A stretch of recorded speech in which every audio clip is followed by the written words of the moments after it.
Ok. Vamos mostrar aqui o share, este aqui, ok? Por isso, vocês, quando fizeram. Desculpa lá, não mostrei ainda, mas mostrei aqui o share diferente. Eh, Quando fizerem também na página da cadeira ainda. Onde está a página? Está aqui. Não, não é esta. Aqui. Quando fizerem a página da cadeira, ok? Vocês vêm aqui nas classes, na teoria, vocês estão a ver a classe de hoje, Introduction, e em particular, aquilo que nós demos há bocado está aqui neste auxiliar. Okay? Este auxiliar vocês descarregam e têm já uns programas em Comet para trabalhar, tal como há aqui na segunda parte, que é o que vamos dar agora. Concretamente, o que é interessante vocês verem? Ok, vocês vão ter uma coisa chamada demos, DAP07, que está encriptado, vocês desencriptam, chegam aqui estão aqui um conjunto de fecheiros e em particular está este que é o T7COP, que é o projeto, um projeto de Comet. Se tiverem o Comet instalado, ao clicarem no T7COM, aparece o projeto. Agora vou ter que mudar aqui outra vez o share, aparece isto aqui. Vou aqui admitir este.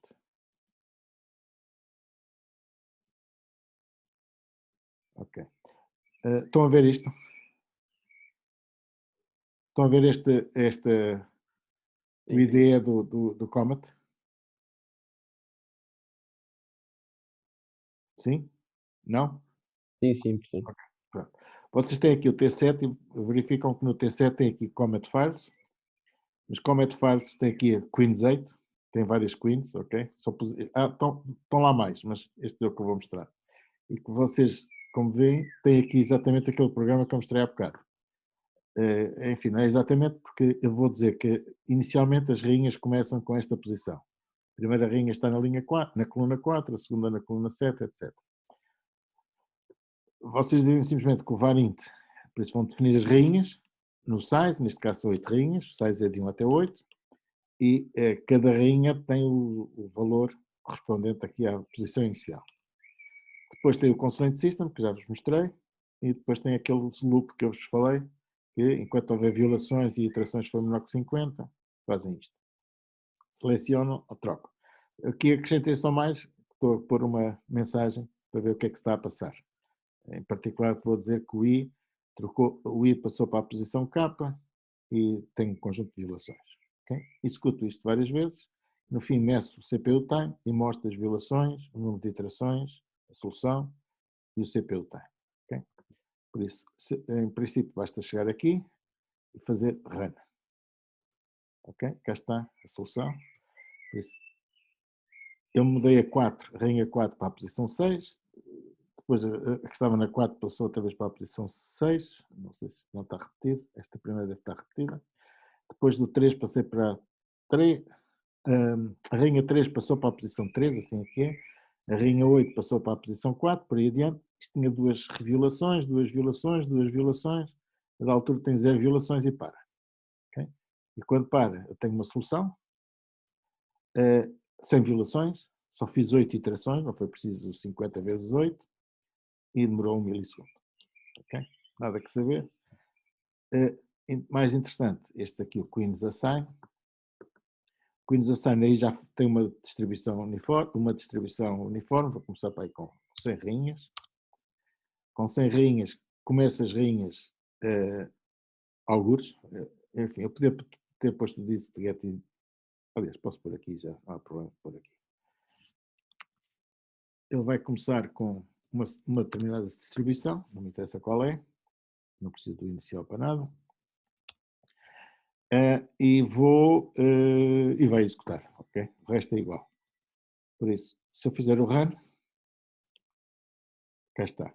Vocês têm aqui uma solução, conseguiram obter uma solução sem violações, ao fim de 76 iterações, em 7 milissegundos, e vem aqui o que estou a mostrar, ou seja, o valor da rainha 27 passou para a posição 19, tinha inicialmente 85 violações, passei a ter 82, 79, 76, 73, por isso vou diminuindo o número de iterações. Neste caso eu acho que peço sempre uma coisa que seja melhor e vai sempre melhorando neste caso. Okay? Não é necessariamente assim, mas neste caso vai sempre melhorando até chegar aqui a alguns ou 3, 2, 1 e consegue finalmente chegar à solução. Vocês podem dizer, 100 rainhas é difícil, não, mas 1000 também faz. Okay? Sem qualquer problema. Em 578 iterações consegue ter aqui uma solução, enfim, não vou verificar, mas mais uma vez vem aqui o padrão em que começa por ter muitas violações, depois nunca mais acaba, okay. Começa por ter muitas violações, 800 e quase 900 violações, depois vai diminuindo, diminuindo, diminuindo, enfim, ao fim de não sei quantas iterações chega lá. 5000 também aguenta bem, okay? 5000 rainhas, demora muito, aquele bocado de vermelho são linhas para aumentar a memória, mas ainda está com 1000 e tal iterações, mas acabou, ou seja, ao fim de 2000 iterações consegue obter 0 violações em 8 segundos.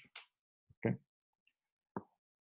A mesma coisa com o swap, okay? Aqui a diferença é que há uma permutação, enquanto que aqui havia uma distribuição, eu punha as rainhas na situação em qualquer posição. Aqui garante que à partida as rainhas estão em linhas separadas, já em colunas diferentes, não é preciso dizer que elas são diferentes, o resto é parecido com o da bocado, e enfim, com 100 também acho que é rápido, até é mais rápido, com 1000 provavelmente ainda é mais rápido, ok, que só precisou de 200 iterações, com 5000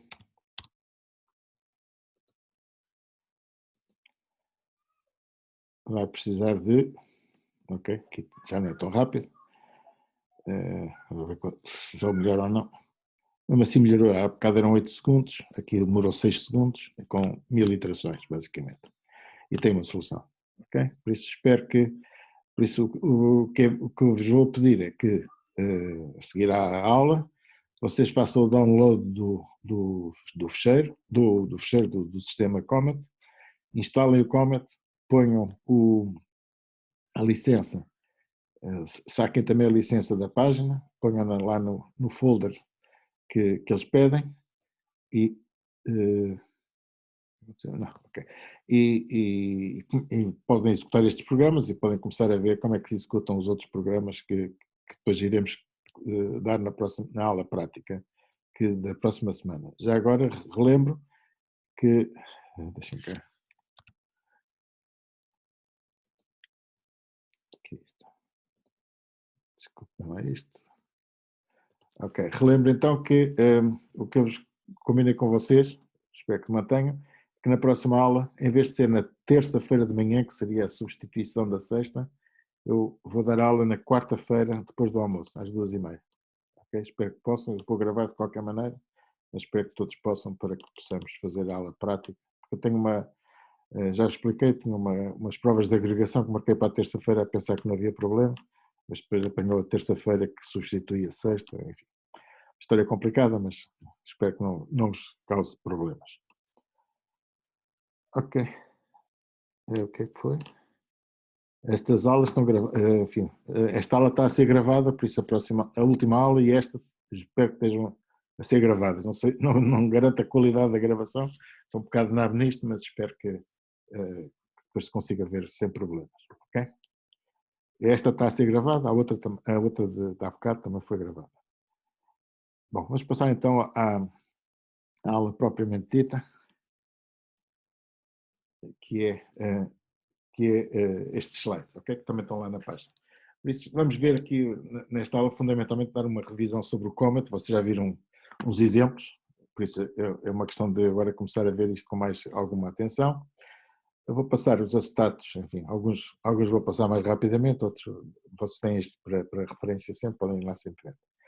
Por isso, Comet é uma linguagem orientada para objetos, tem os tipos primitivos normais, integer, float, booleano, podem ser objetificados como integer, float e boolean, depois poderá ser usado mais à frente.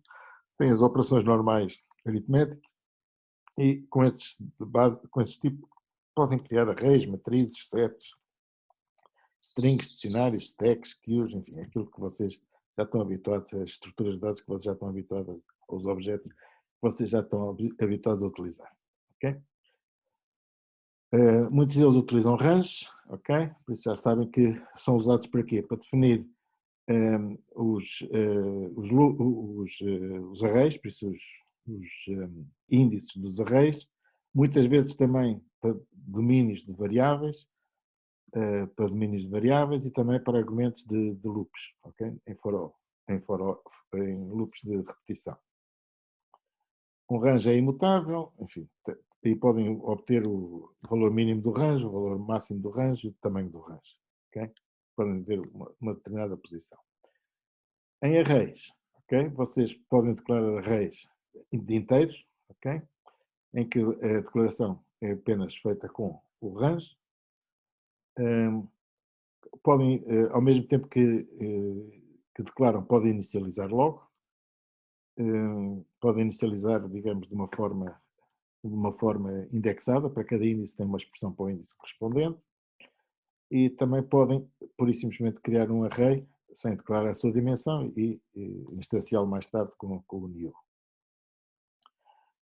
Quais são os métodos que vocês podem usar nos arrays? GetLow, para descobrir o índice mínimo, GetUp, para o índice máximo, e GetSize, para o número de elementos do array. SetName, GetRange, enfim, mais uns tantos. Sets é parecido, a diferença, obviamente, é que não tem ordem, e por conseguinte declaram-se com o set. O tipo é setInt, isto são para variáveis de decisão, podem declará-lo como desculpa, isto não é variável de decisão, isto é apenas um set, por isso podem declará-lo com o seu valor inicialmente. Os métodos também é a mesma coisa, enfim, não há o low e o up, mas há o getSize e a verificação se um set contém ou não contém um determinado array, um determinado valor. Podem inserir valores, apagar valores e comparar dois sets, ok? E podem copiar sets. Ou podem, por isso, simplesmente apagar o set e torná-lo vazio. O que é que podem fazer? Como é que podem fazer sets? Às vezes vocês podem definir sets filtrando-os a partir de elementos, ok? Por isso, isto é mais simples com um exemplo. Se vocês têm este set, ok? Vocês podem definir o conjunto de primos, filtrando os primos para uma condição, ok? E a condição neste caso será aí menor que 10.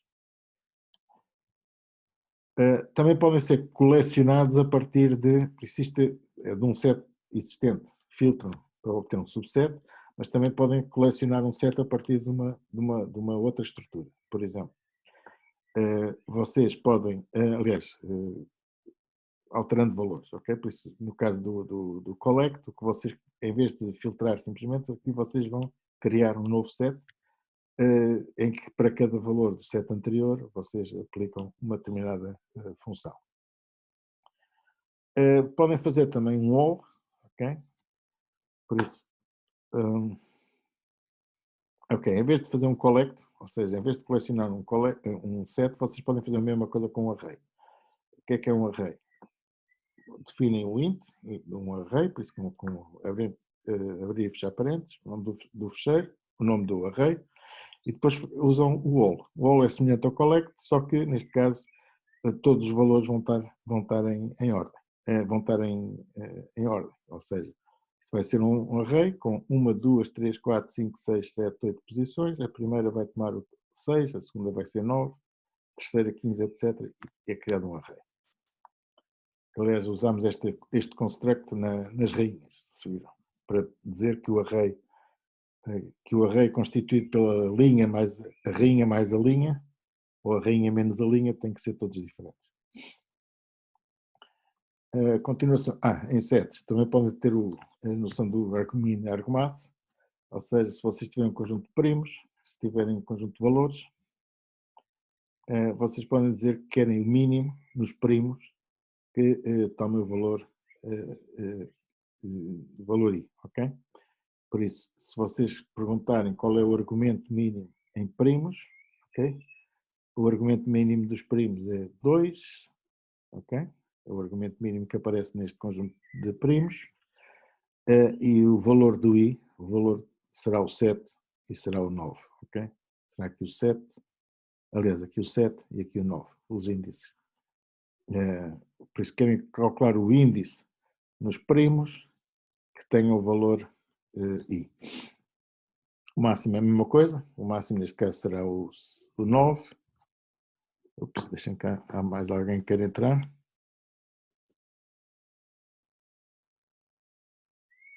Ok. E as operações usuais dos sets podem ser usadas, nomeadamente uniões, interseções e diferenças. Ok. Também podemos criar um array de sets, ok, em que, enfim, basicamente, são estas a instrução. O que é que... ok, por isso, quais são as classes agora específicas do Comet que dão jeito, digamos, para a pesquisa local? Primeiro, Uniform Distribution, já vimos que isto gera um conjunto de números aleatórios dentro dos limites de um determinado range.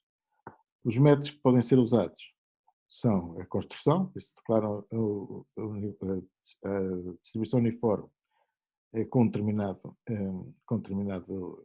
range, e depois podem usar os métodos get, aliás, o método get para obter valores dentro dessa distribuição. Na permutação será semelhante, podem declará-la e depois podem fazer gets, com uma diferença que há aqui é que se o vosso range tiver 10 elementos, ao fim de 10 gets vocês excedem o número de valores que podem usar sem repetição. E por isso, a da altura, vão ter que fazer um reset para começar tudo de novo. Nas permutações, se quiserem fazer um novo pedido. Como é que se controla com ifs e com fors, por isso não tem assim grande diferença, por isso podem fazer ifs com umas expressões aritméticas e depois tem o else correspondente. No for vocês podem pôr iteradores, por isso tem um for e um determinado iterador, pode ser um array, pode ser um range, pode ser o que for, e tem o corpo do for. E podem fazer, esta é mais interessante, podem fazer nested loops, ou seja, se vocês tiverem isto, podem fazer para todo o i em S1 e todo o j neste range, por isso um range ou um set, então aplicam uma aplicação, por isso são dois fors encadeados, e podem inclusive fazer alguma filtragem dos fors. Por exemplo, neste caso, acho que dá para perceber, por isso para todo o i entre 1 e 4, j em S3, por isso neste valor, eu só quero usar o corpo, só quero que o corpo seja instanciado se o i mais j for menor que 7 e se o i for par.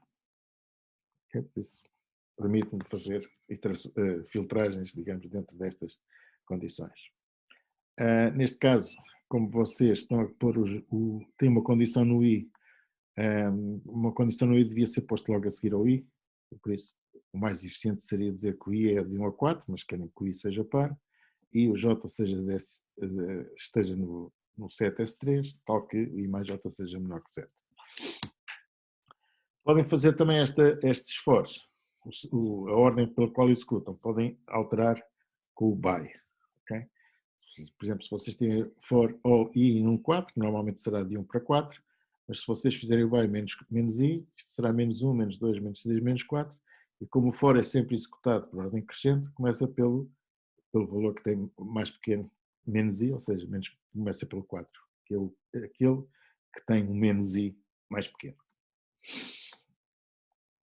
Seletores, já vimos que eram interessantes para as heurísticas, e por conseguinte vamos ver as várias hipóteses. De seletores, o mais simples é selecionar arbitrariamente. Okay? Por isso, se eu tiver um set, se eu fizer um select x in S e z igual a x, ele vai, basicamente, o seletor vai escolher arbitrariamente um valor de x em S, vai atribuir a variável z e pode ser qualquer valor. A partir deste select arbitrário, eu estou a pôr aqui por ordem, mas pode não ser por ordem. Também posso fazer um select, mas com condição. Eu quero selecionar o x de 1 a 10 mas par. Okay? Neste caso, obviamente, ele só vai dar os pares. 2, 4, 6, etc. Se por acaso falhar alguma coisa, se eu não conseguir fazer, não conseguir fazer a seleção, porque não existem. Por exemplo, procurar um X que seja múltiplo de 4, não existe aqui nenhum múltiplo de 4, por isso ele levanta uma exceção, onde falha, isto normalmente é para escrever qualquer coisa no sentido que falhou a seleção. Ok, este é o seletor mais simples, seleciona aleatoriamente um valor dentro de um determinado, um X dentro de um determinado range. Aliás, pode também selecionar pares, aqui está só umas, podem selecionar X in S, Y in R, podem fazer seleções desse tipo. O mais interessante é selecionar já com alguma orientação. Por isso, o correspondente ao argumento máximo é selecionar o X de 1 a 10, tal que maximize a função 8 menos x menos 4, esta função. Okay? Isto, se não me engano, é uma parábola, tem o ponto médio em 4,5, e por conseguinte os valores de x que maximizam esta função são o 4 e o 5. Okay? Podem fazer as contas. Isto é uma parábola, é um chapéuzinho, aqui alguns é 4,5, 4 e o 5, são os valores de x que maximizam esta função. E por isso o select max vai selecionar um valor que maximize, ou que neste caso maximiza ou minimiza, também é o select min, uma função.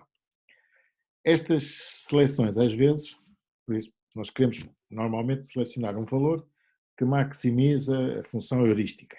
Okay? No entanto, como vimos, muitas vezes pode não ser útil ser muito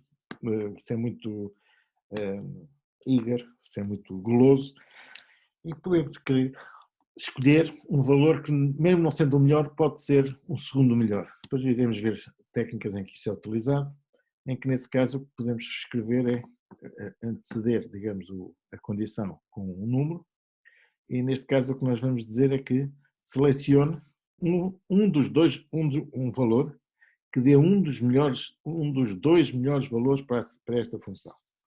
Okay? Se a função é a função uma parabólica centrada em 4,5, os melhores valores são 4 e 5, mas os segundos melhores valores são 3 e 6. E por isso, ele, neste caso, ele pode escolher não só o 4 e o 5, como escolhi anteriormente, mas também pode escolher o 3 e 6, que são os segundos melhores valores. Okay?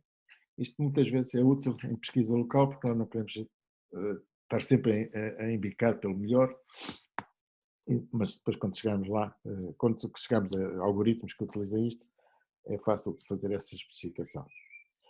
Também podemos fazer, selecionar de uma forma probabilística. Okay? Damos um conjunto de valores, para cada valor damos uma probabilidade e ele faz uma seleção de acordo com...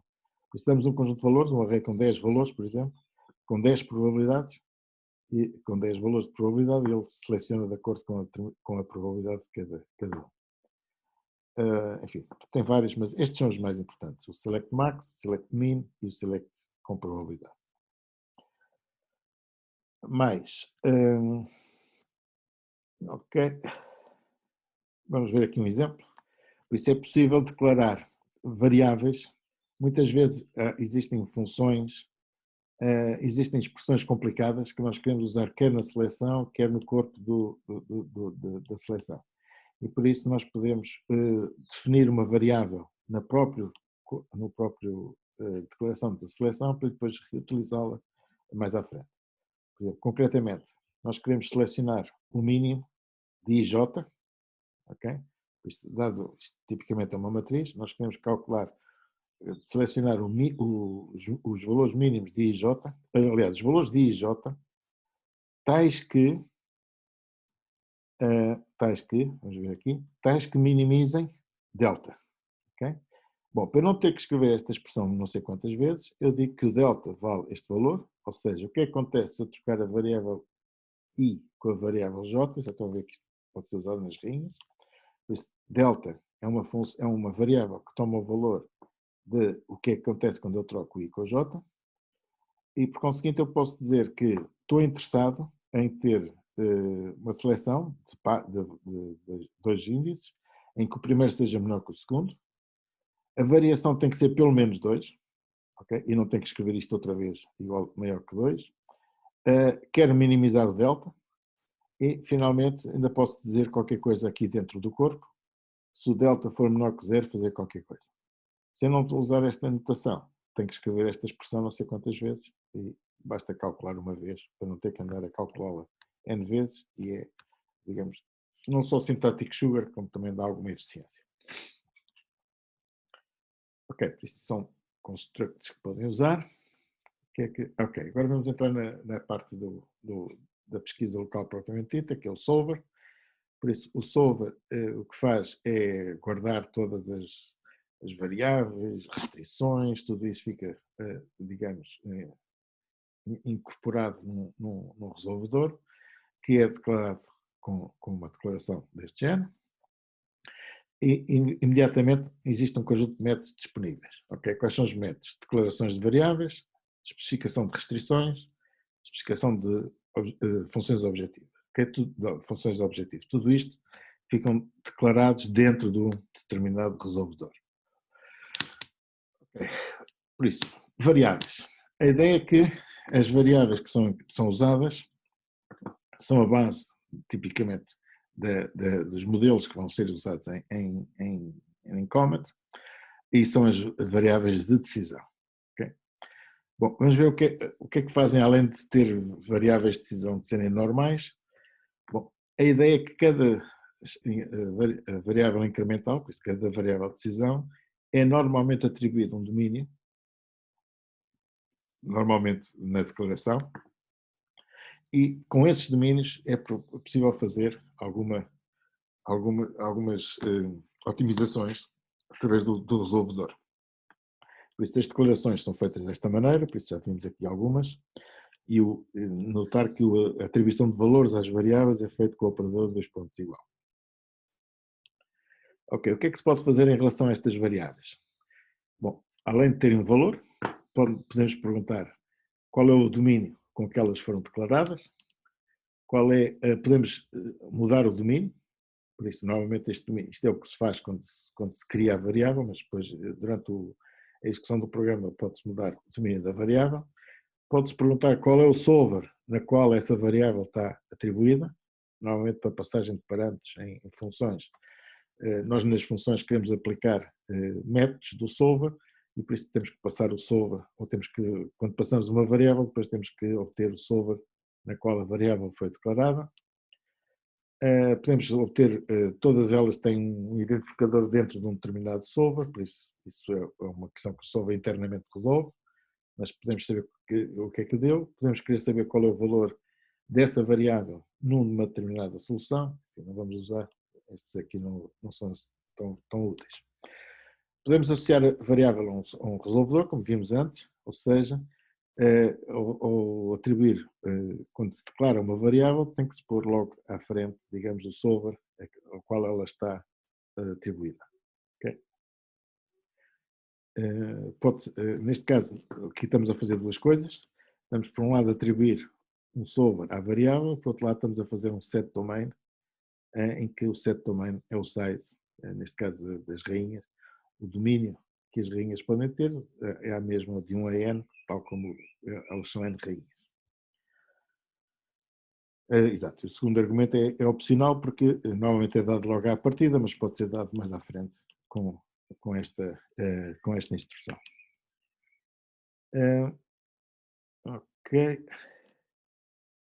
Ok, por isso aqui o que é importante aqui é que, como vocês repararam, o que nos interessa fazer muitas vezes é alterar uma solução para outra, para uma solução parecida, em que muda uma variável.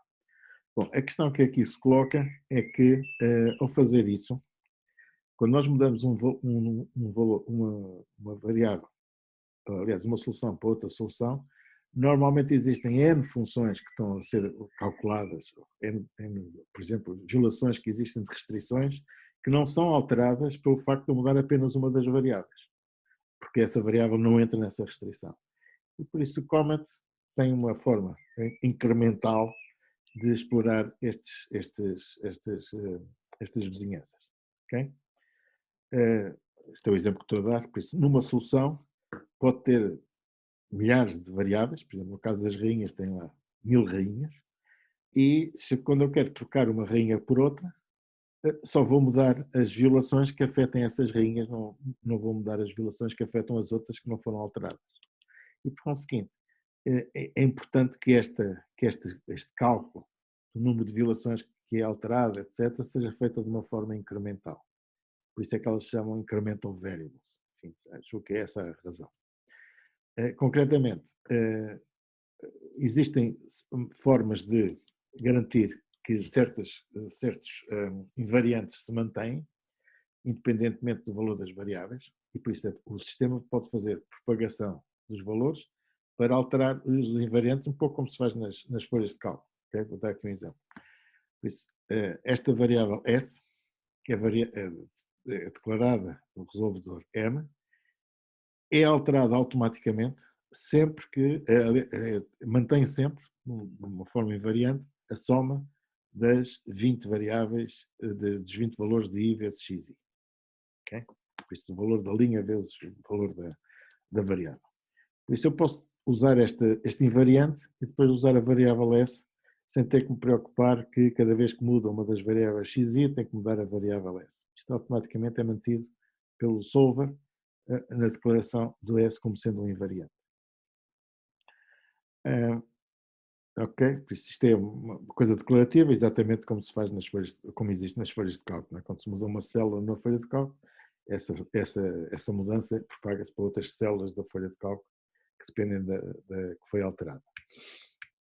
Ok, por exemplo, como é que ele faz isso? Isto aqui. Suponhamos que nós temos esta igualdade e queremos dizer que eu quero que o S seja mantido como sendo o valor desta expressão. Bom, o que eu tenho que verificar é que a mudança de algumas das variáveis não mudam, não tenho que fazer a conta toda só porque mudei uma variável x3, por exemplo. Como é que o Comet resolve isso? Bom, ele verifica que a variação da variável, da variável S, é k vezes o valor das variações em que k é derivada. Okay? Por isso, se uma expressão tiver qualquer coisa e alguns no meio tiver um termo mais kx, a variação de x propaga-se para a variação de S sem ter que fazer as contas todas. Por isso, basicamente, o que eu faço é que a variável S, se eu mudar o x1, o delta vai ser 1, o delta aqui vai ser, por isso, se eu mudar o x1 por 5, o S também vai mudar por 5. Se eu modificar o x2 por 3, o S vai mudar por menos 6. Por menos 6, exatamente. E por aí adiante. Por isso, esta é a forma incremental de determinar os invariantes. Não calcula os invariantes. Cada vez que muda uma variável, não tem que andar a calcular a expressão toda, mas tem uma forma automática de modificar o invariante. Ok? Ok, por isso é que eles são implementados. Obviamente, para fazer isto, okay, quando se faz esta declaração, tem que ser criado este grafo de dependências em que o S depende do x1 através desta variável mais 1, do parâmetro mais 1, depende do x2, depende do x3, depende do x4, e todo este grafo de dependências é feito quando se fecha, é apenas programado, quando o sistema está a compilar um programa, quando chega à operação de close do resolvedor. Ok. Bom, basicamente era isto que tínhamos aqui. Por isso, este sistema das rainhas que vimos antes tem aqui um conjunto de rainhas. Estas rainhas têm um valor inicial. Depois tem aqui um sistema de restrições que diz que elas têm que ser diferentes. E por isso existe aqui, digamos, um grafo de dependências entre cada uma das rainhas e o conjunto de violações que elas produzem. Okay? E esse grafo de dependências só é criado quando se faz o close. Por isso, se por acaso estiverem a fazer debug, se puserem aqui um cout para ver o que é que se passa, antes de fazerem, se o cout for feito antes do close, vocês não vêem nenhuma dependência das variáveis. Ok, restrições. Ok? restrições, por isso, como vimos, cada resolvedor pode ter vários sistemas de restrições, ou pode ter, normalmente nem um só, mas podemos pôr vários sistemas de restrições. São declaradas, por isso, cada restrição é um constraint system, aliás, cada conjunto de restrições é um constraint system, que está associado ao resolvedor, e agora este objeto constraint system, esta classe constraint system, permite fazer o post de restrições. Ok. Ok, por isso, constraint systems são restrições, isto agora é que detalhe. Ok, quais são os métodos que nós podemos usar para as restrições? E esses são os métodos importantes. Imaginem que o vosso problema é um problema de otimização, aliás, é um problema de satisfação simples, querem garantir que todas as restrições são satisfeitas. O que é que vos daria jeito? Bom, a primeira coisa que vos dá jeito é saber qual é o resolvedor onde ela está ligado, ok? Saber quais são as variáveis que estão associadas ao vosso sistema de restrições. Aqui não é ao vosso resolvedor, é só as variáveis que estão referidas nas vossas restrições. Depois podem querer saber se a restrição está satisfeita ou não, ou, mais genericamente, o número de violações que estão associadas à restrição. Ele, dinamicamente, o sistema vai mantendo estes valores. Em qualquer altura, vocês podem perguntar quantas violações é que estão associadas a uma restrição. Ou um conjunto de restrições, aliás, ou constraint solver. Quem diz restrições? Diz violações totais. Diz as violações que podem ser, de alguma forma, atribuídas a uma determinada variável. Okay? Por isso, nós vimos, por exemplo, no caso das rainhas, que nós queríamos saber qual era a rainha que participava em mais ataques. Okay? Bom, de alguma forma, nós podíamos querer saber quais são as violações atribuídas a cada rainha e depois fazíamos um select marks para selecionar a rainha que tivesse mais associada a mais violações. Podemos querer saber o que é que acontece qual é a máxima melhoria que eu posso obter nas violações se mudar uma determinada variável. E, basicamente, isto aqui que está é uma condensação dos vários métodos possíveis. Por exemplo, o que diz aqui é este primeiro método diz assim, o que é que acontece? Como é que eu posso melhorar ou variar as minhas violações das restrições se eu modificar uma determinada variável para este valor? Foi o que nós vimos. O que é que acontecia se eu mudasse uma rainha para um determinado valor? Ou então, o que acontece se eu mudar duas rainhas? Aliás, posso fazer isto aos pares. O que acontece se eu mudar este valor, esta variável para este valor e esta variável para este valor? Ou então fazer isto com inteiros, com arrays. O que é que vai acontecer se eu mudar todas as variáveis pertencentes a este array pelos valores que estão pertencentes a este array? Isto, basicamente, esta é a básica, mudar uma variável só, esta é mudar um par de variáveis, esta é mudar um conjunto de variáveis. Mudar, ou seja, atribuir um valor diferente à variável. Outra hipótese é modificar o valor de duas variáveis, trocar o valor de duas variáveis. Ou seja, o que acontece? Isto acontece em muitos problemas, em que as variáveis têm que ser todas diferentes, e por isso é importante perceber o que acontece se eu trocar o valor de duas variáveis. Não me interessa apenas mudar uma variável para um valor, porque se eu mudar uma variável para um valor, ela vai ficar com o valor de outra variável qualquer, porque elas são todas diferentes. E por isso, se eu quiser garantir que elas continuam todas diferentes, o que me interessa é saber o que acontece se eu trocar o valor de duas variáveis e, em alguns problemas, dois pares de variáveis. Se eu trocar esta com esta e esta com esta. E, enfim, em última análise, eu posso querer, por isso isto são variáveis, são métodos que me dão informação. Este é um método que impõe que uma determinada restrição seja imposta, seja posta. Ok, por isso basicamente foi o que eu vos disse. Estes são métodos de informação. O terceiro é o método que é usado, este terceiro grupo é o método que é usado para fazer alterações. E finalmente o último é para fazer modificações. Ok.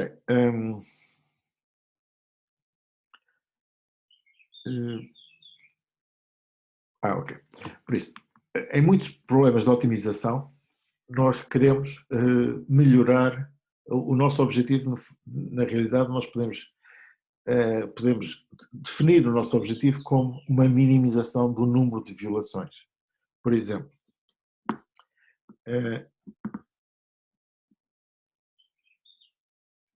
por exemplo, nós podemos dizer assim, nós queremos obter um conjunto de tarefas usando um número mínimo de máquinas. O nosso objetivo é minimizar o número de máquinas. Bom, mas nós minimizar o número de máquinas pode ser implementada como dizendo que nós queremos garantir que o número de máquinas é igual a zero. Okay? Se nós impusermos a restrição que o número de máquinas é igual a zero, obviamente a melhor maneira de satisfazer esta restrição é pôr o número de máquinas igual a zero. Tudo que não seja o número de máquinas igual a zero viola as restrições. E como vamos ver a seguir, se ter 5 máquinas ou ter 10 máquinas é diferente, o número de violações é diferente. E por conseguinte, nós podemos normalmente fazer um problema de minimização, transformá-lo sempre num problema de restrições, de minimização de violação de restrições. Desde que criemos uma restrição que seja de alguma forma equivalente à função objetivo que nós queremos obter. Ok? Por isso, para isso, obviamente, é preciso perceber o que é uma restrição, o que é uma violação de restrições. Como é que nós medimos as violações que são associadas a uma determinada restrição. Ok? E basicamente nós podemos pensar em formas abstratas que, dada uma restrição, nós queremos que a medida de violação das restrições, por isso o seu número de violações, pode ser feito de várias maneiras, já vamos ver aqui algumas, mas que deve ter pelo menos 3 propriedades. A primeira é que não pode ser negativa, ou seja, não há violações negativas. As violações são sempre não negativas, ou são zero, ou são positivas, um número inteiro.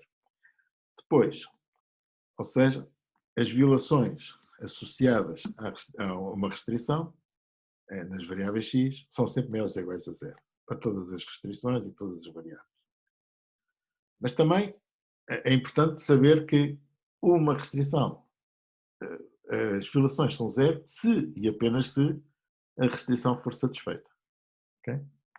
Por isso, aqui é mais forte que isto. Não é? Por isso, se houver uma satisfação das restrições, então a violação das restrições deve ser igual a zero. Isto aqui devia ser uma equivalência. Okay? Por isso nós queremos que, quando fazemos uma pergunta ao sistema, se o número de violações é zero, isso quer dizer que a restrição está satisfeita. Se não for zero, a restrição não está satisfeita. Finalmente, elas têm que ser monótonas. E aqui é a parte mais tricky, que é o seguinte: se uma restrição, se uma solução é melhor do que outra, por isso um assignment é melhor que outro, então, ou está próximo de uma solução, mais próximo de uma solução, que quer que isto queira dizer, então o número de violações atribuídas a esta solução deve ser mais pequeno que o número de violações atribuídas a esta solução. Okay? Isto é um bocado abstrato e tem que ser implementado depois para cada restrição em particular. Enfim, é usado este princípio, mas é implementada com uma forma específica. Ok? Ok, por isso, não só nós temos as restrições associadas as violações associadas a uma restrição, mas como vimos há pouco, dá-nos muito jeito de saber quais são as restrições que estão associadas especificamente ao número de violações que de alguma forma são causadas por uma determinada variável. Ou seja, eu posso querer saber que numa soma, as restrições, numa soma não, um conjunto de restrições, o conjunto das restrições tem 50 violações, mas eu posso querer saber que a variável x, ela própria, causa apenas 5 violações. Ok? Ok. E isto é o que iremos ver agora, como é que o Comet implementa este tipo de propriedades nas restrições concretas que utiliza. A primeira coisa são restrições numéricas, ok? Em particular, usando estes operadores, e o que nos interessa aqui é saber o que acontece com restrições deste género. Eu quero que uma expressão L seja igual à expressão R. Okay? Qual é o número de violações associadas a esta, em que L e R têm variáveis incrementais? Por exemplo, x mais y tem que ser igual a z mais w. Okay? Bom, o número de violações deve ser a diferença que há entre estes dois valores. Se a diferença for zero, os dois valores são iguais, por isso não há violações. Se um for maior que o outro, o valor absoluto da diferença é o número de violações que está associado a esta restrição. Se for diferente, bom, aqui só há duas hipóteses, ou é 0 ou é 1. Por isso, se o número de violações, se estas restrições, se os valores forem iguais, será 0, se não é 1. Não há muito mais a dizer. Não há coisas mais diferentes que outras. O L menor que R. Bom, aqui das duas uma. Ou o L é mais pequeno que R e não tem qualquer restrição, qualquer violação, ou o L é maior que R. E nesse caso o que conta é o L menos o R. Bom, obviamente se o L for mais pequeno, o L menos R é negativo e por isso a maneira sintética de explicar isto é dizer que é o máximo de L menos R zero. Se o L for menor que o R, isto vale zero, satisfaz a restrição. Aqui é zero, se for igual, sim, se for igual tanto faz, se for igual também dá zero. Se o L for maior que o R, então aqui o valor dá negativo, dá positivo. O L menor que zero, menor que R, é a mesma coisa restrito, por isso como é restrito tem que ser igual a 1. Se eles forem iguais não é satisfeito e por isso o número de violações é igual a 1. Isto admitindo sempre que este L e R são expressões inteiras. Só tem valores inteiros, por isso se não for 0, há de ser 1. Aqui por isso esta parte nas restrições numéricas é mais ou menos simples. Uma restrição numérica ou satisfaz o operador ou não satisfaz e quão próximo satisfaz é o número de violações associadas à restrição. Agora, o que é que nós associamos a cada uma das variáveis que aparecem nas expressões? Bom, aqui já é mais complicado, porque, em princípio, o que é que nós deveríamos associar? Bom, a ideia é dizer o seguinte: se eu mudar esta variável, o número de violações passa, por exemplo, de 10 para 7. O melhor que eu posso fazer mudando a variável, testo os valores todos da variável, e o melhor que posso fazer é mudar o 10 para 7. Restrições globais. As violações globais. Então, se esta só consegue melhorar 7, de 10 para 7, é porque a culpa dela, digamos, é a diferença entre as duas. Será 3. E por isso, em rigor, o que eu deveria fazer era este cálculo. O que é que acontece? Mantendo todas as outras variáveis iguais, as violações associadas a uma das variáveis é o número de violações global menos o menor número de violações que eu obteria se mudasse a variável. Bom, na realidade, há maneiras mais simples de fazer isto, mas vamos ver como é que isto é feito. Okay? Neste caso, o número de violações, por exemplo, neste caso temos aqui variáveis que variam, o x varia entre 5, 6 e 7, neste caso toma o valor 6, o y varia entre 6, 7 e 8, e neste caso toma o valor 7. Eu vou dizer que há um sistema de restrições e que neste sistema de restrições a única restrição que existe é que x vezes y mais 2 tem que ser maior ou igual a 65. Bom, feitas as contas, 6 e 7, por isso 6 vezes 9 dá 54, 54 menos 65 dá 11, ou seja, este está a 11 de chegar aqui aos 65, por isso o número de violações desta restrição, com estes valores, é 11. Agora, o que é que eu posso dizer em relação à variável x? A variável x, se a variável x aumentar, este valor aumenta. E se este valor aumenta, o número de violações diminui. E por isso eu posso dizer que se o melhor valor que x toma vai diminuir o número de violações globais para 2, ou seja, o x neste momento vale 6. E por isso isto dá 65. Mas se este valer 7, okay, 7 vezes 9 dá 63, e por conseguinte ficaria só a violar por 2, digamos. O número de violações seriam apenas 2, porque estava a comparar 63 com 65. Bom, como o número de violações diminui por 9, então nós podemos dizer que o número de violações associadas à variável x é 9. Okay? Enfim, este é o princípio. Ou seja, eu tenho uma esperança que, mudando a variável x, o número de violações baixe de 11 para 2. Obviamente, isto só acontecerá, este número de violações, o número de violações associado à variável x, só, de facto, mede o melhor dos cenários possíveis. Não é? É a mesma coisa para o y. O y vale 7 neste momento, mas, por isso, isto vale 54, não é? Mas se o y passasse para 8, isto passava para 8 e 2, 10, 60, vezes 6, 60, e por isso isto mudava para, o número de violações passava para 5. Ora, como ele inicialmente são 11, 11 menos 5 dá 6, por isso o número de violações associadas à variável y é 6. E este é o princípio que se utiliza para expressões aritméticas. Bom, isto é muito simples de fazer quando as expressões são relativamente simples. Se vocês imaginarem expressões com quadrados e coisas do género, com coisas não lineares, a coisa fica um pouco mais complicada e por isso o Comet normalmente aproxima o número de violações, não faz exatamente este princípio, mas aproxima esse número de aproximações de alguma forma. Okay? Por exemplo, neste caso,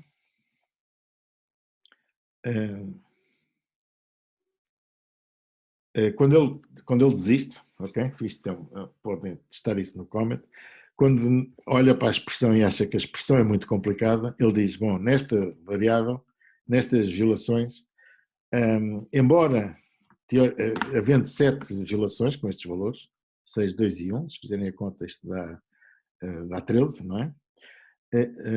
13 menos 20 dá 7, há 7 violações, e eu poderia pensar, olhando aqui com muito cuidado, que as violações associadas à variável U seriam apenas uma, porque eu conseguia melhorar isto, seriam 4 para a variável V e seriam 8 para a variável W. No entanto, o que ele diz é que as violações são todas iguais. Okay? São sempre 8, que é o melhor.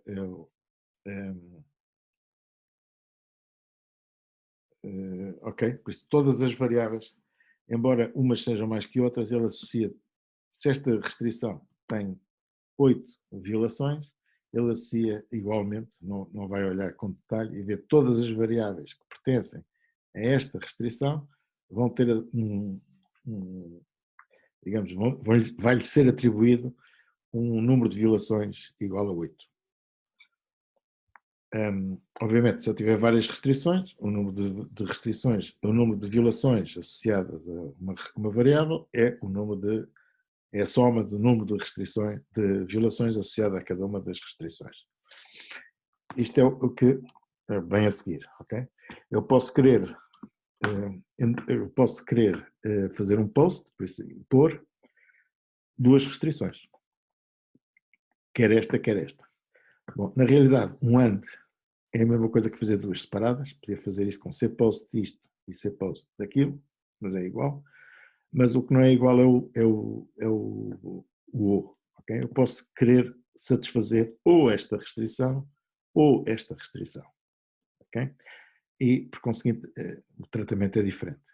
No caso da conjunção é óbvio, ok? No caso da conjunção eu digo que as violações desta restrição geral é a soma das restrições das violações nesta primeira e a soma das violações nesta segunda. Okay? Só tenho que calcular as violações e as violações atribuídas a cada variável também são independentes. Okay? Por isso as violações atribuídas a cada variável que aparece aqui nesta expressão, nesta conjunção de restrições, é o valor de violações atribuídas a esta variável na primeira restrição e o valor das violações associadas a esta variável na segunda restrição. Concretamente, as variáveis, as violações associadas à variável C só contam com esta, porque aqui a C não participa, e a variável D só conta com esta, porque o D não participa nesta, e o B também só nesta, mas em relação ao A, as violações associadas ao A vão ser são as violações associadas ao A nesta primeira restrição e nesta segunda. Com a disjunção, a coisa é um bocado mais complicada, não propriamente na parte das violações globais. As violações globais, no fundo, quantas violações é que há? Eu posso satisfazer uma ou posso satisfazer a outra, por isso, em princípio, a que tiver menor número de restrições é que conta, de violações. E, por conseguinte, o número de violações associado a uma restrição disjuntiva é o mínimo das violações associadas a cada uma das restrições. Basta satisfazer uma, se eu conseguir satisfazer uma, basta um número de restrições do mínimo para zero. As restrições para cada variável é um pouco mais complicado, ok? Mas seguem o princípio que eu vos disse, o que é que eu poderia fazer se melhorasse uma restrição, melhorasse uma violação. E por isso o que eu digo é assim, imaginem que vocês só têm uma restrição. Bom, neste caso, o número de violações era o número de violações menos aquilo que vocês melhorariam se mudassem esta variável x. Ok? E, por conseguinte, neste caso, as violações associadas à variável x é o número de violações menos, aliás, é o número C1, é o número de violações de C1, por conseguinte, será o número bom, calma. Por isso, é o número total, imagina que só tem uma restrição, por isso vocês pegavam no número, o que vocês querem obter é o número de violações numa das restrições, se só houver uma restrição, será este valor. E por conseguinte, a regra é, pegam no número de violações globais e subtraem a melhoria que vocês podiam fazer se mudassem a variável x. Bom, como vocês neste momento têm duas restrições, vocês fazem o mesmo raciocínio, mas dizem o que é que eu poderia melhorar se mudasse ou numa ou na outra. Ok? E tomam o valor mínimo, tal como fizemos aqui. Okay? Ou seja, e por isso isto mede, em geral, a forma, isto é como o Comet implementa, em geral, a forma de calcular as violações associadas a uma variável que pertence a uma disjunção de restrições. Ok, isso basicamente acho que nós tínhamos visto, por isso basicamente esta é a forma como o Comet considera as violações. Já vimos também que cada uma das violações associadas a uma pode ser mais ou menos aproximada. Quando as restrições são muito complicadas, ele associa a cada variável todas as restrições, o conjunto de violações da restrição, sem se preocupar muito bem o que é que poderia fazer a restrição se mudasse o valor dessa variável. Ok, por isso aqui tem alguns exemplos só para ver as diferenças que aparecem. Ok, vamos lá ver isto. Temos aqui as mesmas restrições, as mesmas variáveis de há bocado. Temos uma restrição que diz que x mais y não sei quanto é maior que 65 e temos outra que diz que x mais 2 vezes y devia ser maior que 70. Finalmente temos uma terceira que diz que eu quero estas duas satisfeitas. Okay? Temos o C, no fundo é a soma destas duas, é a conjunção destas duas. Ainda tenho um sistema D, que quer a disjunção das duas. Por isso, no fundo temos uma restrição C1, temos uma restrição C2, temos uma restrição que é C1 e C2, e temos uma restrição, um sistema de restrições, que é C1 ou C2. Bom, se fizerem, em termos do Comet, se fizerem estas contas no Comet e perguntarem o que é que acontece com estes valores, o que ele diz é o seguinte, as violações de x mais y mais 2 maior que 65, já vimos que eram 11, foi aquilo que fizemos há bocado, 9 são atribuídas ao x, 6 são atribuídas ao y. Aquela conta que nós fizemos, se o x mudasse de 6 para 7, isto baixava de 54, ou aumentava de 54 para 63, e por isso passava de 65 para 63, por isso passava para 2, e por conseguinte, se o número de violações iniciais era 11, e se passava para 2, é porque o x pode melhorar 9 violações nesta restrição, e semelhante para o y. Na segunda é fazer as mesmas contas, ok? Quando eu faço no sistema C, que é a conjunção destas duas, naturalmente estou à espera que o número de restrições globais seja a soma das duas, o número de restrições associadas à variável x é a soma das duas, o número de violações associadas à variável y também é a soma das duas. Em relação à disjunção, ok? As violações associadas à disjunção é o mínimo das duas. Ups, ok? Por isso, basta-me satisfazer esta. Se basta satisfazer essa, só tenho 11 violações. Não preciso de melhorar 14. E depois, cada uma delas é o que é que aconteceria se eu conseguisse mudar as variáveis, ok? E usando aquela expressão que eu vos mostrei há bocado,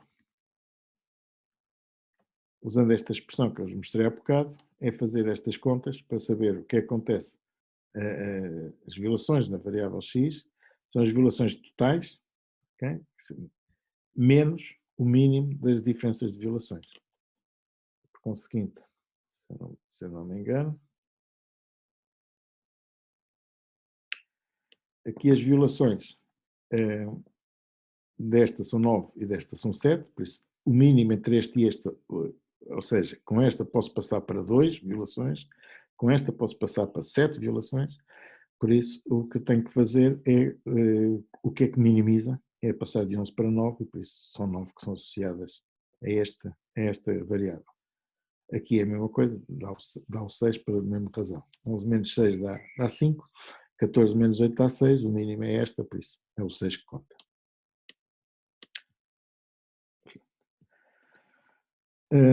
Ok, por isso isto são combinações simples de variáveis de restrições numéricas, mas há restrições mais complicadas, há combinações mais complicadas de variáveis numéricas. Uma já vimos, o all different, ok? No all different o que nós queremos é que sejam todas diferentes, ok? É uma combinatória, se tivermos 20 variáveis, no fundo queremos fazer combinações de 20, duas a duas, todas elas serem diferentes.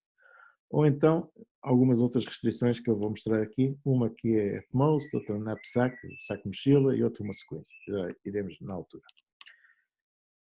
Por isso, como é que se mede, digamos, as restrições, ou as violações de restrições nestas restrições complexas, combinatórias? Bom, há várias maneiras de tentar fazer isto, ok? Que satisfazem aquele princípio que se a restrição está satisfeita, o número de violações é zero, o número de violações é sempre positivo ou não negativo, e soluções mais próximas, atribuições mais próximas de zero, têm menos violações. Bom, como é que se pode fazer isto? Bem, podem-se olhar para as variáveis de três maneiras diferentes. Uma é dizer assim, bom, eu vou decompor as violações, enfim, uma restrição complicada, é no fundo uma composição, ou uma conjunção, de restrições simples. E por conseguinte, se é uma combinação de restrições simples, eu só tenho que fazer a conjunção dessas restrições todas e decomponho então as minhas violações, decomponho a minha restrição global num conjunto de restrições simples e faço a soma. Outra hipótese é dizer assim, não, o que aconteceria se eu mudasse algumas variáveis? Okay? Agora temos uma restrição global, que envolve várias variáveis, e o que eu podia pensar da seguinte maneira: quantas variáveis é que eu tinha que mudar para satisfazer a restrição? Ok? Tão simples como isso. Por isso não estou a ver restrição a restrição, já vamos ver aqui com o exemplo. Eu só quero fazer esta pergunta: quantas variáveis é que eu tenho que modificar para satisfazer a restrição? Quanto mais variáveis for, mais violações tem. Portanto, se não tiver que mudar nenhuma, a restrição está satisfeita. Ou então posso fazer uma outra abordagem que é olhar para os valores. E por isso é quantos valores é que existem, como é que eu poderia modificar valores, é parecido, como é que eu poderia modificar os valores para resolver as restrições. Se eu tiver que mudar alguns valores, tenho violações, se eu não tiver que mudar valores, não tenho violações nenhuma. Vamos ver como é que isto se faz, as diferentes abordagens para a restrição all different, que é fácil de compreender. Primeiro, imagina então que temos uma situação em que temos um conjunto de variáveis num array X e quer que as variáveis sejam todas diferentes. No método de composição, o que eu tenho que fazer é assim, tenho que fazer todos os pares de restrições e por isso o que eu posso fazer a pergunta é dizer assim, vou criar aqui um invariante que me diz qual é a soma para todos os valores, para todas as variáveis J, desculpa, as violações associadas a esta variável, à variável I, okay? As violações associadas à variável I, é a soma para todas as variáveis J diferentes de I, que são iguais. Ou seja, se a variável I tiver 5 variáveis com o mesmo valor, eu estou a não satisfazer 5 destas restrições de igualdade e, por conseguinte, eu vou associar um número de violações igual a 5. Okay? Por isso, só tenho que saber quantas restrições é que envolvem a variável V1 estão a ser violadas. E, por isso, o número de violações, neste caso, é metade, porque cada uma delas, se V1 se suma o número de violações total, eu só devo contar para cada igualdade, eu não vou contar as restrições, as violações associadas ao XI e as violações associadas ao XJ, que não tinham o dobro das violações. E por isso, o número total de violações é a soma para todas as variáveis das igualdades, okay? Que não deviam executar, não deviam existir. Bom, qual é o problema deste método? Aqui, neste caso, não tem problema nenhum, mas às vezes uma das razões para nós usarmos uma restrição combinatória é sermos capazes de usar métodos específicos para não termos que andar a decompor a restrição em restrições mais simples. E, por conseguinte, nesse caso, é mais fácil tentar arranjar uma maneira direta de calcular as violações sem andar a fazer a decomposição das restrições.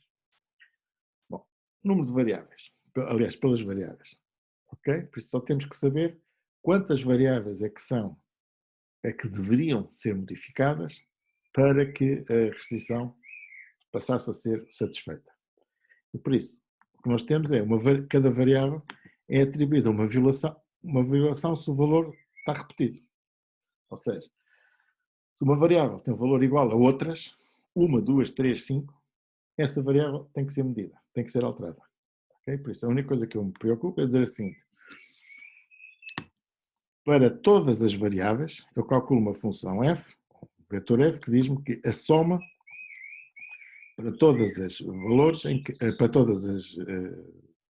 para todas as outras variáveis em que o xu é igual a v. Ou seja, para cada variável, eu verifico quantas variáveis é que são iguais a ela. Okay? E as violações associadas a essa variável são simplesmente zero se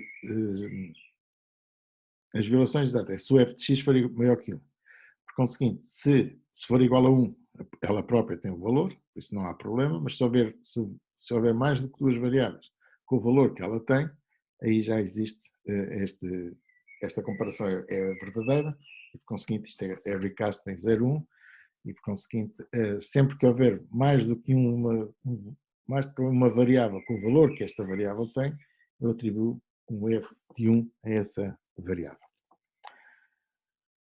O número de violações é as violações de todas as variáveis. Okay? Por isso eu pego variável a variável, somo-as todas e tenho um número de violações totais da restrição medidas desta forma. Okay?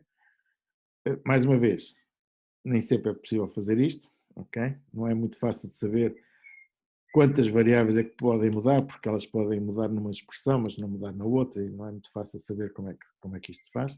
Se a variável aparecer 3 vezes numa expressão, não é muito fácil saber como é que eu consigo modificar, e por isso, muitas vezes o que é feito, normalmente o que é feito é uma atribuição de violações por valor.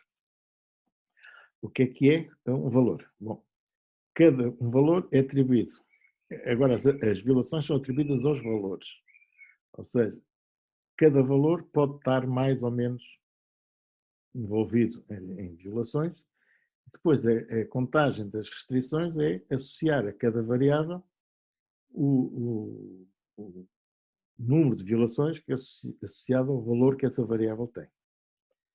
Talvez um exemplo seja mais fácil. No caso do igualdade, para cada valor, eu vou ver se a soma para todas as variáveis do valor da variável ter esse valor, vou calcular a sua soma. Ou seja, se o valor não aparecer em nenhuma das variáveis, a soma é zero. Se o valor aparecer numa variável só, a soma é 1. Se aparecer em vários valores, a soma em várias variáveis, a soma será 3, 4, o que for. Qual é a função R? Por conseguinte, agora a função R diz-me para cada variável, ok? Para cada valor, a função R diz-me, ok, se o valor aparece 0 vezes não há problema, se aparecer, ou seja, 0 menos, se aparecer até uma vez não há problema, porque não há repetições, e por isso isto será o máximo entre FV e menos 1, número de repetições. Se este F for 1, quer dizer que é apenas uma vez, não há erro. Se for 0, quer dizer que a variável não aparece, o valor não aparece, também não há problema, mas se aparecer 2 vezes já há aqui um problema. Já há 2 variáveis com o mesmo valor e aqui este R passa a ser 1. Bom, este R é atribuído a um valor e agora uma variável é atribuída a uma violação se tem um dos valores repetidos. Okay? Por isso eu olho para a variável, vejo se um dos valores repetidos, se ela pertence a um dos valores, se tem o valor de um dos valores repetidos e, nesse caso, atribuo uma violação.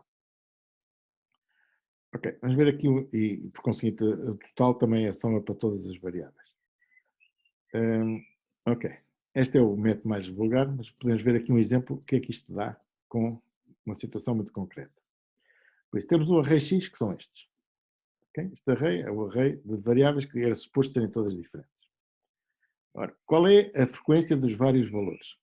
Bom, o 1 aparece uma vez, o 2 aparece 3 vezes, o 3 não aparece nenhuma vez, o 4 aparece 2 vezes, o 5 aparece 2 vezes, o 6 aparece uma vez e não há mais. Isto é a frequência dos valores. Agora, qual é a repetição dos valores? Bom, a repetição é isto menos 1, porque se aparecer uma vez não é repetido. Por isso 1 passa para 0, o 3 passa para 2, o 2 passa para 1, o 2 passa para 1 e o 1 passa para 0. Bom, isto é o ponto base. Se as violações forem consideradas se forem consideradas como decomposição, no esquema de decomposição, o que é que eu vejo? Eu vejo que esta variável 1 não entra em violação com nenhuma das outras variáveis, porque não há nenhuma restrição x1 diferente de xi em que seja violada, porque este é diferente de todos. Mas, por exemplo, neste caso, eu sei que esta restrição x2, aliás, x2 diferente de x10 é violada. E por isso, esta variável x2 vai ter associada uma violação. A mesma coisa para a 4. Esta aqui é violada 2 vezes, porque 1, 2, 3, 4. x4 é igual a x5 e x4 é igual a x7. Como esta é igual a 2, esta tem 2 violações. A mesma coisa para esta, por isso as que têm 2 têm 2 violações e as outras iguais. Isto são as violações das variáveis, de acordo com o método de composição. Em termos de variáveis, o que é que eu vejo? Bem, esta variável não tem que mudar de valor. Esta variável teria que mudar de valor, porque está repetida. Esta variável também tem que mudar de valor, porque está repetida. Enfim, as únicas que não têm que mudar de valor são esta e esta. Okay? As outras todas têm que mudar. Em relação aos valores, okay? O que é que eu vejo? Uma coisa parecida, no sentido de que o valor 1 aparece 0 vezes, uma vez só, por isso não aparece repetido, por isso esta variável que tem o valor 1 não é afetada. Esta variável que tem o valor 6, que não tem que ser modificado, não é afetada. Todas as outras estão repetidas, por isso todas as variáveis que têm valores repetidos são atribuídos o valor 1. Por isso, do ponto de vista das violações das variáveis, este método é semelhante, mas do ponto de vista das variáveis totais, ok? O que eu tenho que ver aqui é quantas é que estão alteradas, e por isso haverá o 5 aparece uma vez, o 4 aparece uma vez, o 2 aparece duas vezes, ok? E por isso, feitas as contas, acaba por ser, acaba por ser 5, ok? Ou seja, quantas combinações de variáveis é que estão aqui a falhar? Está o 2 com o 2, o 2 com o 2, o 2 com o 2, por isso aqui são 3, o 4 com o 4 é a quarta, o 5 com o 5 é a quinta. Por isso há 5 violações de restrições XI diferente de XJ, que é a soma destas 10, 1, 2, 4, 6, 8, 10, é a soma das 10 a dividir por 2, como mostrei há bocado. Em relação às variáveis, based é a soma destes valores, ok? Há aqui 7, 1, 2, 3, 4, 5, 6, 7, e são estes que contam. Em relação aos valores, eu tenho que perguntar quais são os valores que estão a ser alterados. Há um valor que aparece duas vezes, há um valor que aparece uma vez, aliás, há um valor que aparece 3 vezes, que é o 2, e por isso é repetido duas vezes, há um valor que aparece duas vezes, que é o 4, e é repetido uma vez, e há um valor que aparece duas vezes também, que é o 5, que também aparece repetido uma vez. E por isso o número total de violações para a restrição é apenas de 4. Ou seja, eu apenas teria que mudar 4 valores para poder satisfazer as restrições. Ou seja, tinha que mudar este 5 para um valor que não ocorresse, tinha que mudar este 4 para um valor que não ocorresse e tinha que modificar 2 destes 2 para valores que não ocorressem. Tinha que mudar 4 valores. E por isso o número de restrições, o número de violações é apenas de 4. Ok? Por isso, reparem que não há nenhum problema, isto pode fazer confusão, mas embora esta restrição, o número total de violações seja 4, o número total de violações associado a cada variável é 1. Ou seja, a soma do número de violações para todas as variáveis é maior que o número de violações totais, o que aliás faz sentido, porque eu quando mudo uma variável, provavelmente também estou a modificar as violações de outras variáveis. Por isso, estes são os resultados que dão neste caso concreto. Okay? E em particular, no Comet, é este último caso das value-based, por isso é assim que ele as conta. Há aqui 4 repetições, por isso o número de repetições, há 4 repetições de valores, por isso são 4 violações para a restrição all different, e cada uma das variáveis, as variáveis que têm valores repetidos, todas elas contribuem de alguma forma para as violações, e por isso as violações associadas a cada variável são como está aqui em baixo. Ok, outras restrições, se ainda tenho tempo, vai aqui só mais um bocadinho, mas depois paro, é muita matéria. Eventualmente depois podem ver isto nos slides.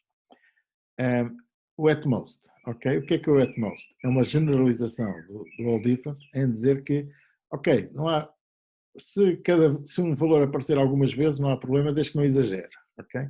E por isso a ideia é que permite-nos fazer coisas especificar restrições deste género. Nestas variáveis, com domínio 2 a 4, eu aceito que a variável 2, o valor 2 apareça no máximo duas vezes. Ou seja, não tem que ser uma vez máximo, que seria se fosse o all different, mas o 2 ainda pode aparecer duas vezes.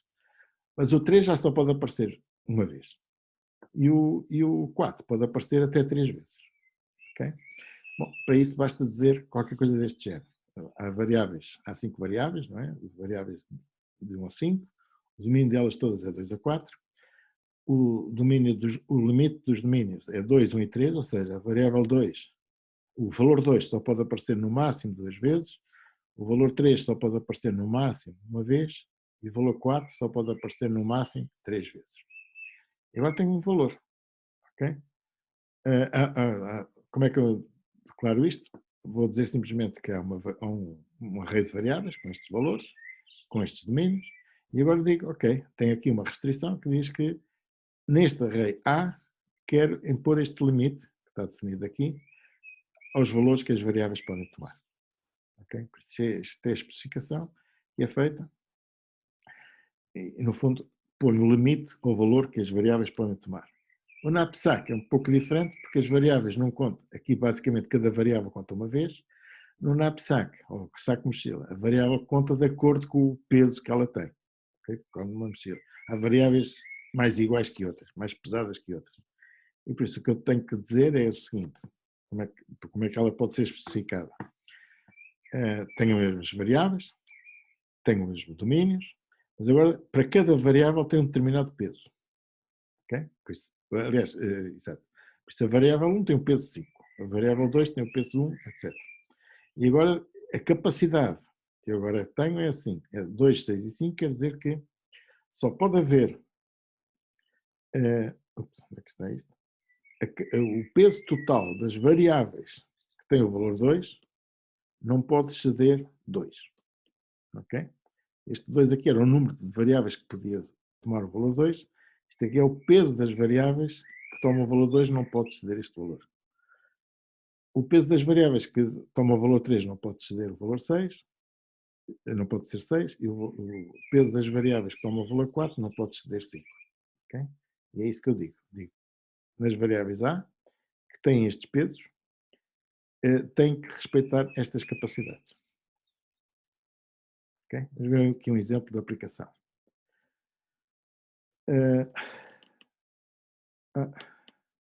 Aqui não estou, enfim, estou a ver já diretamente como é que se calculam as violações, mas, enfim, basicamente as violações, o número total de violações, o que eu tenho que dizer é o seguinte, enquanto que no caso da all different, eu dizia que o máximo de vezes que cada variável toma, cada valor toma é 1, ok?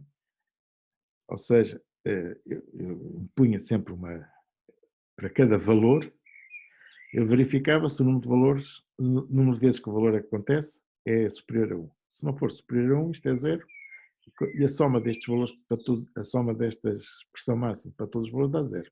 E um valor aparece repetido mais do que uma vez. Aqui o que eu tenho que fazer é uma coisa, adaptar um pouco, que é, eu já não sou tão estrito, ou seja, eu posso aceitar que certos valores ocorram algumas vezes. Em particular, um valor possa ocorrer 2 vezes. Ou seja, se eu tiver esta restrição que me diz que o valor 1 pode aparecer 2 vezes, então eu conto o número de vezes que o valor 1 aparece e subtraio por 2, porque 2 ainda é admissível. Okay? Se fossem all different, o número mínimo, o número máximo seria 1. E por conseguinte, isto é a maneira como isto é feito. A mesma coisa para o NAPSAC, só que o NAPSAC ainda é mais complicado, porque não estou a considerar não o número de vezes que aparece menos 1, ou menos o número de vezes que aparece, mas a soma dos pesos que aparecem não pode exceder a capacidade que eu aceito. Okay? Por isso não é o número de vezes que aparece ser maior que 1, que seria o all different, o número de vezes que aparece menor que um certo número, que seria o at most. Aqui é o peso onde aparece não pode exceder a capacidade.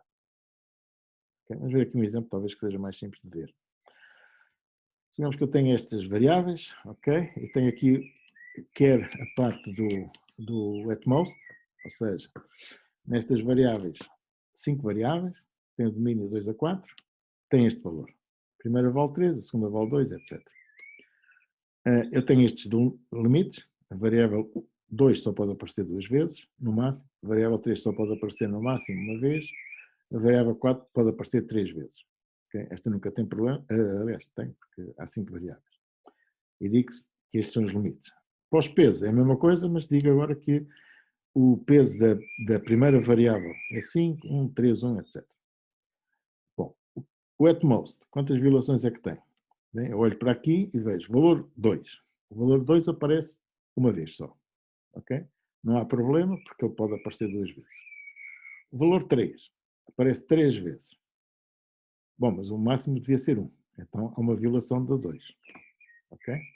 O 4 aparece uma vez, podia aparecer 3, não há problema, por isso no total estas violações são 2, todas causadas pelo 3, e que são causadas pelas variáveis 1, 3 e 4. Okay? Por isso, há 2 violações para a restrição e as variáveis A1, A3 e A4, cada uma tem 2 violações. Porquê? Porque herdam, digamos, o número total de violações.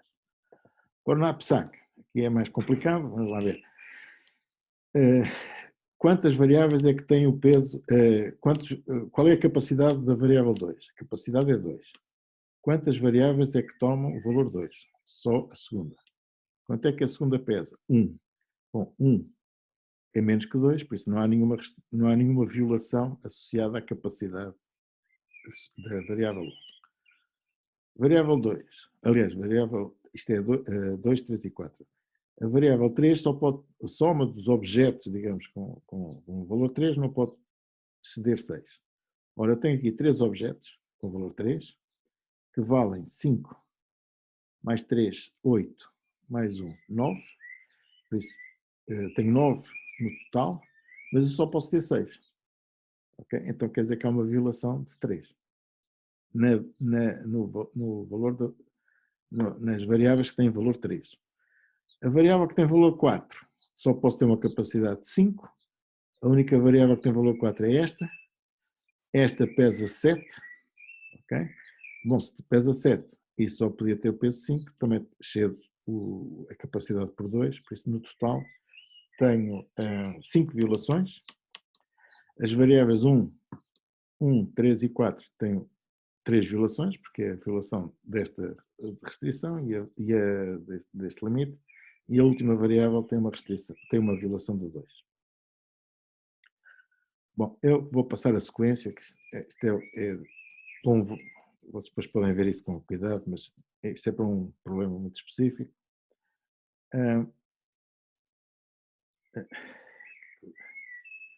Ok, eu vou só também já não temos tempo para muito mais, vou só dizer que, como eu vos disse, as funções objetivo também estão definidas em Comet, okay?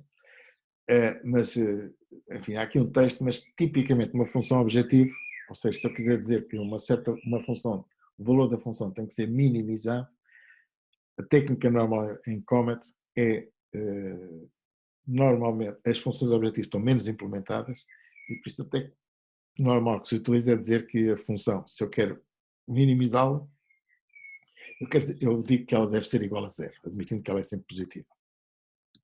E por isso as violações serão mínimas quanto mais pequeno for o valor da função objetivo. Okay? E por isso muitas vezes as funções, uma função objetivo é modelada por uma restrição. No entanto, há funções objetivo que podem ser definidas tal como existem as restrições e a sua definição tem algum paralelo com as restrições, como vamos ver. Okay? Por isso, qual é a interface? Bom, é a mesma coisa, posso saber qual é o solver na qual a função está definida, quais são as variáveis que aparecem na função, qual é a avaliação da função, e a avaliação da função não é exatamente o valor da função, há uma pequena diferença que depois podemos ver. O que é que eu posso melhorar em relação admitindo que é uma minimização? Quanto é que eu posso diminuir a função de acordo com uma variável? Ou seja, no fundo isto tem a ver é semelhante às violações que são atribuídas a uma determinada variável, okay? Tal como isto é o número total de violações, no caso de uma restrição, isto é o número total de violações associadas a uma determinada variável. O increase é semelhante, depois temos operações semelhantes. O que é que aconteceria à minha avaliação se trocasse uma variável booleana? Ou seja, sendo 0 passa para 1, admitindo que há variáveis booleanas envolvidas aqui na função, se eu trocasse essa variável de 0 para 1 ou de 1 para 0, o que é que eu melhoraria? Ou a mesma coisa de há bocado, o assign delta e o swap delta, que é o que aconteceria à função objetivo se eu mudasse uma variável para um valor, ou se eu trocasse uma variável, o valor de uma variável com o valor de outra variável. E depois também a mesma coisa, tenho que definir ou fazer o post da função. Nós não vamos usar muito funções, por isso eu não vou entrar em grandes detalhes. Isto é parecido com o que tínhamos visto, okay? Para as restrições. O que interessa é que existem certas funções que não é fácil de considerar isto como restrição, embora também se possam modelar. Por exemplo, eu quero saber o número de variáveis distintas num determinado array. Okay? Bom, vocês podem tentar implementar uma função, dizer que o número de variáveis distintas e querem minimizar. Okay? Por isso, como é que se minimiza o número de variáveis, ou seja, como é que eu consigo satisfazer um problema de restrições, por exemplo, no caso das máquinas, como é que eu posso satisfazer as tarefas todas que tenho a fazer com um número mínimo de máquinas? Eu tenho que dizer que cada tarefa é feita pela sua máquina e depois simplesmente faço esta pergunta: qual é o número mínimo de máquinas distintas que eu estou a utilizar? Ok? O máximo é a mesma coisa. E some, min, cost, agora já tem a ver com problemas com matrizes. Vou passar depois, quando chegarmos à altura, nós podemos ver. Mas basicamente diz que mantém o custo mínimo para todos. Enfim, isto é complicado de explicar. Depois, quando fizermos um problema com este tipo de funções, eu explico a função, é mais fácil. E por conseguinte, basicamente com estas restrições, com estas funções, se eu definir uma função, eu posso perguntar o que é que acontece se a função aumentar ou se a função se uma variável modificar. Posso, para tentar otimizar a função, posso tentar fazer um select de uma variável, de um valor, para melhorar não o número de violações, mas neste caso as funções objetivas, por isso, as avaliações. Neste caso eu posso querer modificar ou posso querer obter uma melhor avaliação ou posso saber qual é a variável que pode decrementar mais a minha função objetiva. Ok. Bom, isto aqui, esta parte é mais informativa. Em rigor, dado um sistema de restrições ou uma restrição em particular, eu posso reificar essa restrição e torná-la uma função. Por isso, a partir dessa altura, a função trabalho com uma função em vez de trabalhar com uma restrição, mas isto basicamente faz a mesma coisa. Há funções que podem ser definidas na base de expressões, ou seja, a minha função objetivo é uma soma, por exemplo, de variáveis. Isto, eu quero diminuir, ou quero minimizar a soma, ou quero maximizar a soma. Isto é a função que é obtida e tem os métodos, o que é que acontece se eu modificar uma das variáveis. A diferença só que existe é que não é o valor desta função que é implementada o valor da avaliação da função, por razões, enfim, que agora não vem ao caso, não é exatamente o valor da expressão, ok? O valor da expressão é fácil de calcular, eu posso sempre dizer que se quero minimizar uma soma, digo que a soma é igual a zero, e depois, quanto mais violações tiver, mais longe estou de tornar a soma mínima. Neste caso, para uma função objetivo, é feita uma função de avaliação que é calculada de uma forma mais expedita, mais interessante, mas que acho que não vale a pena entrarmos nestes detalhes. Temos aqui algumas diferenças, mas não vou passar por aqui, acho que já estamos a exceder o tempo. Isto é a parte ok. A parte propriamente do comment que nós iremos fazer é como é que nós fazemos esta noção, lembra-se do caminho, era para cada variável, para cada solução, eu calculava um vizinho, verificava se o vizinho era legal, ou todos os vizinhos legais, e depois selecionava um deles. Por isso tínhamos que fazer esse tipo de ciclo para resolver a solução. Na prática, isto é o que nós fazemos, ok? Por isso, a pesquisa local mais simples possível é fazer isto, ou seja, dado um conjunto de uma função objetivo, enfim, temos aqui já vamos ver. Por isso, começo por isso, dado uma vizinhança, uma função de seleção, uma vizinhança legal e uma determinada solução, eu quero minimizar esta função f, ok? Em abstrato, o que é pesquisa local? Bom, faço isto desta maneira. Começo por admitir que tenho uma solução qualquer, que é a solução raiz, e digo, o melhor que eu tive até agora foi esta solução raiz. E agora faço, para todas as iterações possíveis, para um conjunto de iterações, o que é que eu tenho que fazer? Se descobri uma solução satisfazível e a sua função objetivo é menor do que a função objetivo da solução que eu tinha inicialmente, então nesse caso eu digo que a solução ótima passou a ser esta, até agora. E faço a mudança de S, a mudança da função do valor S passa a ser este S asterisco. Ok? Isto aqui, falta aqui o asterisco. Ah, não, o asterisco já foi dado, não é? E agora faço a mesma coisa. Ok? No final deste ciclo, retorno o S asterisco que modifiquei. Ok? Ou seja, pego uma solução, verifico se a solução é melhor do que tudo que eu tive. Se for, atualizo a solução ótima, faço a modificação e continuo o ciclo. Okay? Vou para um vizinho e continuo o ciclo. Por isso, não me diz nada sobre, enfim, uma técnica muito especial, exceto que eu tenho aqui uma heurística que me diz qual é a seleção que eu utilizo. Okay? A solução seguinte é sempre uma heurística que escolhe uma solução dentro dos vizinhos legais. Okay? Obviamente aqui o importante é o move, isto é a heurística, e como existem várias possibilidades, eu vou considerar o S-move consoante esta expressão que aqui coloco. Okay? Por isso, normalmente esta função do S-move, como é que eu escolho isto, é feita em 2 passos, como aliás mostrei. Um que é, primeiro, vou descobrir qual é a seleção que é a variável que deve ser selecionada, por isso é uma variável que me define os moves legais, por isso a vizinhança legal, e depois a seleção do valor que me diz qual é a melhor solução. Ok?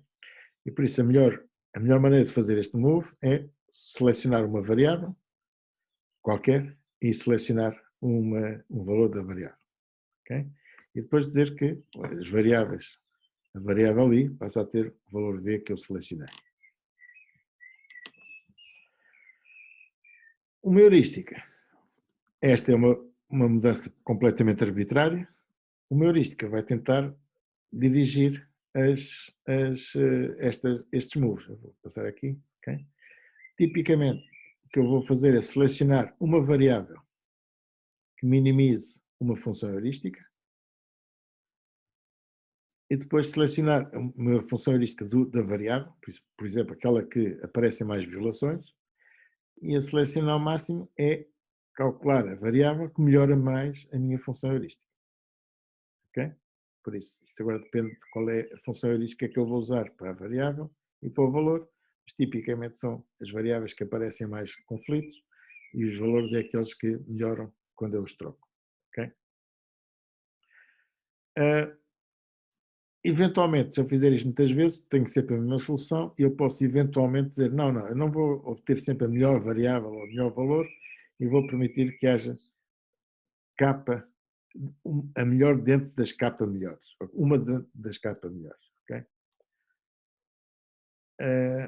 Bem, eu acho que não vou agora insistir muito, mas tipicamente as variáveis são aquilo que nós vimos, são obtidas no caso das restrições, por ser a variável que ocupe menos violações, ou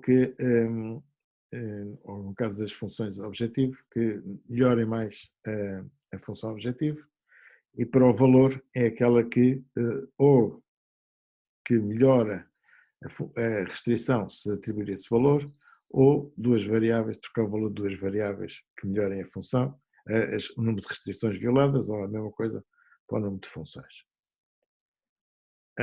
Bem, eu não vou entrar aqui, acho que depois na prática, depois está aqui uma parte de visualização que também não funciona muito bem. Só aqui este último slide, se não me engano, é como é que se fazem, digamos, acessos a fecheiros, ok? Mas depois podemos ver esta parte na prática, ok? E acho que ficamos por aqui. Por isso, acho que dá para ver o que é que se pretende, ou seja, ficaram com uma ideia. Vamos aqui, deixa-me passar aqui para o stop share. É isto. Por isso, espero que tenham ficado com uma ideia de como é que se faz, digamos, a pesquisa local. É fundamental perceber que tipo de restrições é que temos, como é que se medem as violações das restrições, como é que se medem as violações das restrições associadas a cada variável, porque sabendo essas medições, ou equivalentemente para funções objetivo, sabendo essas medições, nós podemos saber ir direcionando a pesquisa com uma heurística que vá melhorando, digamos, a solução, o número de restrições violadas ou a função objetivo, fazendo, digamos, dirigindo a pesquisa, mudando sempre as variáveis que são mais importantes e dentro das variáveis mudar para os valores que são mais interessantes. Ok? Bom, acho que vamos ficar por aqui. O que eu vos queria só confirmar, eu vou mandar um e-mail para todos, mas queria só alertar que a próxima aula, que devia ser terça de manhã, vai passar a ser quarta depois do almoço. Até lá, vocês devem fazer o download do Comet, ou para Windows ou para Mac, instalá-lo, colocar a licença de execução, senão depois não conseguem executar programas, lá no fecheiro, como vos é dito. Eu vou-vos mandar uma mensagem com isso tudo. E pronto, e até lá, se tiverem alguma dúvida, podem mandar e-mail. Se não, encontramos na terça-feira, aqui depois do almoço. Okay. Alguma dúvida? Ok, tinha aqui modificar o A. Ok, espero que depois podemos tirar essas dúvidas, está bom? Bom, ficamos então por aqui. Até terça-feira, depois do almoço. Vou-vos mandar um mail com as horas específicas. Até terça. Ok. Até terça então.